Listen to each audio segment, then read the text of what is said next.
Phase 2 with the Why Is It So Long truck is complete. So let's take a look at what we got going on, see if you can guess where it's going from here. So as you saw in a previous video, that hydraulic tank got added, and that tank is now full of oil because the rest of the plumbing is there, so we can fill it up. And coming here real soon, that will make sense, along with this specific trailer, and the whole puzzle of this truck starts to get put together. And yes, we're gonna get to a little bit of that too. But for now, while me and the family were up on vacation in Seattle, this truck was at High Mountain Diesel. Tim was installing the PTO setup on it, and it's a very tricky kind of custom PTO he did an awesome job with. First one I've ever seen like this, first one he's ever done like this, and it might give a clue to what's about to happen here. So on pretty much every PTO setup out there that runs hydraulics, there's a pressure port and a return port, and that's where obviously hydraulic pressure comes out of this one through the hose into the trailer, runs hydraulic functions, and the return goes back through that one back into the tank. Well, in this truck you can see there are 2 pressure ports and 2 return ports, and there's even more going on the back side of that little plate that gets even a little more complicated. So this is the bottom side of the tank. This is the feed line to the pump. This is the return, and you can see it comes out here as one port, goes into 2 separate lines all the way up there to the pump. And it's hard to see from this angle, but that is a tandem pump. There's 2 hydraulic pumps there kind of stacked end to end.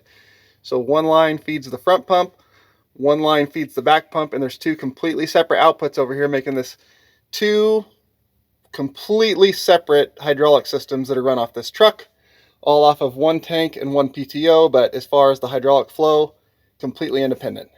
So back here we have this big hydraulic oil cooler. It's actually a really big cooler for the flow rate of this truck, but once the oil goes back there, does its thing, gets heated up, comes back, it all recombines into one line that goes through that cooler, all as one, back over into the tank all as one, and that fan is wired on relay. Whenever the PTO pump is on, the fan is on, keeping everything cool. Now this dual output setup here, Tim made this whole plate and everything. It looks really, really good. I'm very happy with how all this came out, how all the plumbing is done. It's all was done very, very nicely.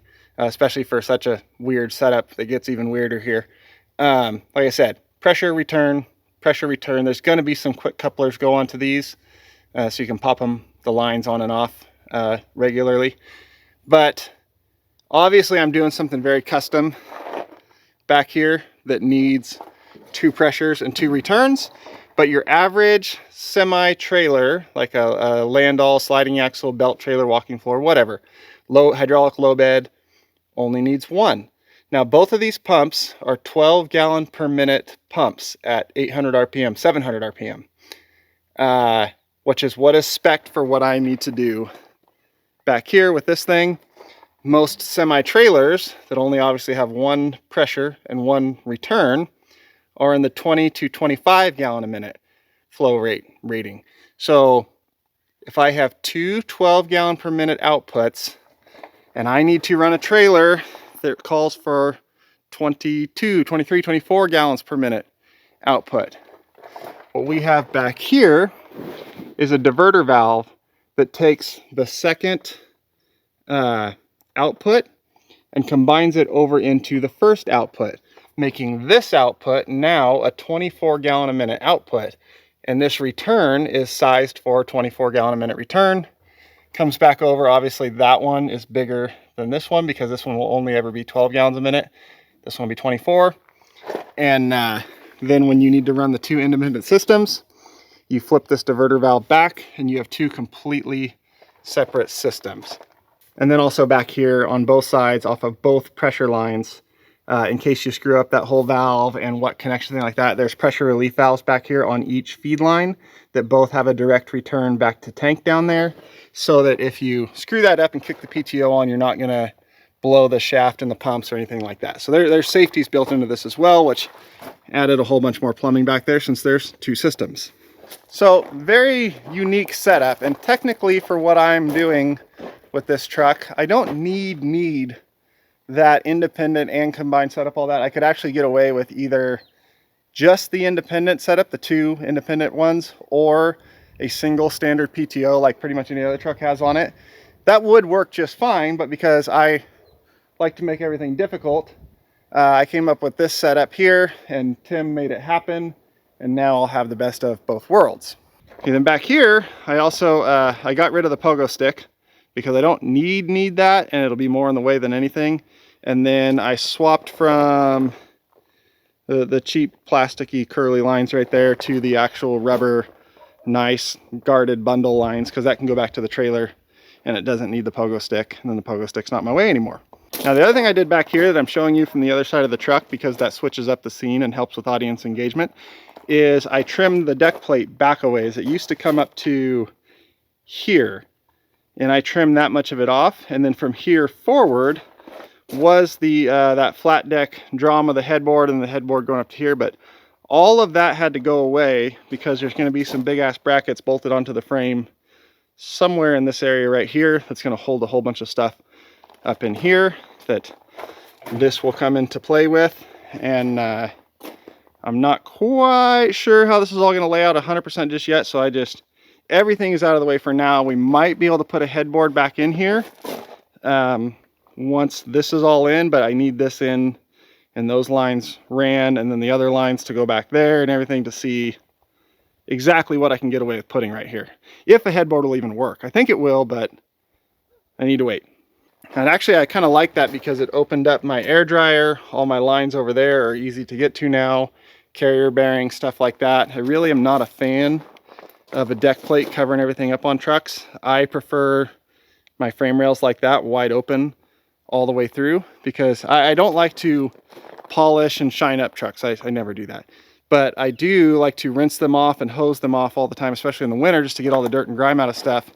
And I really like to be able to rinse out the rails and the snow and road sand and all that, and that kind of prevents you from doing that easily. So I'd kind of like to take that whole thing off as well, and then build just a single piece right here that holds all my airline mounts and stuff like that. So that might come in the future. And back here at the back of the truck, down there, we still have our bent up cross member, and that's fine because Monday morning that is going to get ripped out of here and that's going to go away, so not worried about that. This will get straightened back out, so that's not an issue. And we're going to have to come up with a whole new like tail light setup back here, because like I said, all that is going to disappear. Now in the cab, we got the PTO switches right here, and I wanted it on this side of the truck where I could reach it from the ground to just reach in and kick the PTO off, so I have to climb in the truck to do it, because there'll be a lot of times I'm done working out here with the hydraulics but not done working out here. So it'd be nice to come up from the ground, kick the PTO off, and then go back to working and finish the job I'm doing after I'm done with the hydraulics. Now these boxes, I think they're gonna go away. I found some other boxes that are almost perfectly that length that are kind of the same thing as this, but they're split in the middle, and the bottom half is a drawer that pulls out the full length, or it might be two separate drawers that pull out, and the top opens up kind of like that does and is storage. And it'd be really handy to have full length drawers on each side of the truck like that, and then storage at top, so I can make like full tool storage, like all your hand tools and stuff down there, and gear and stuff like that in the higher ones, and have that on each side. There is a gap here now. Well, there always was. But even though that cooler's there, I really like how he spaced the cooler back from the DEF tank, or DEF, what the hell is that thing called? DPF filter in the SCR system, because sooner or later, all that stuff right here is going to fail and need to get worked on and replaced and all that. And he was left plenty of room to get in there and deal with that. And then also left room on this side so this thing can get good airflow. But this space right here, I could totally fill in. Another question I've got quite a bit is, am I gonna put the on-spot tire chains on this truck? 100% yes. They are one of the best things I ever did to that truck. I most definitely, absolutely, 100% want to put on-spots on this truck as well. The automatic chains, game changer, absolute game changer in the snow. So yes, this truck will have automatic chains on it when I can get to it. So like I said, that's phase 2 for this truck. Phase 1, I guess, was getting the truck. But now it's got that very custom PTO system on it. Tim did an amazing job on that. I'm very, very happy with how that came out, especially for being like a one-off thing that I kind of made up in my head. He absolutely nailed it. So thank you, Tim. And then Monday morning at 8 a.m., this truck will start the main surgery part of its conversion. Will look a whole lot different than it does right now. So I'm excited for that. That's coming. This son of a bitch, on the other hand, everybody's asking about this one. This one, I know what the issue is. It wasn't hard to diagnose the issue. Once I got it back from tech, it took all of 2 test drives and a phone call, a couple text messages to a buddy of mine, Scott, down in Northern California, who's really good at Cummins stuff. And we had the problem, what the problem is, figured out immediately. How they couldn't figure it out in a month and a half, I have no idea. Now, what is causing the problem, still have to nail down, but the problem is, this is a variable nozzle turbo. This is a Cummins ISM, a 2005 Cummins ISM. For all those guys who said that's what you get for buying an international max force junk, shut the f up. You don't know what you're talking about. This is a 2005 Cummins ISM, pre-emissions engine. It does have an EGR system on it. I have pulled apart the whole EGR valve. That is all clean and good, functioning correctly. The turbo, however, is a variable nozzle turbo. Not a variable vane turbo, variable nozzle turbo, and it is controlled by this actuator right here that goes through an air line back here to the other side of the truck over there to a control box.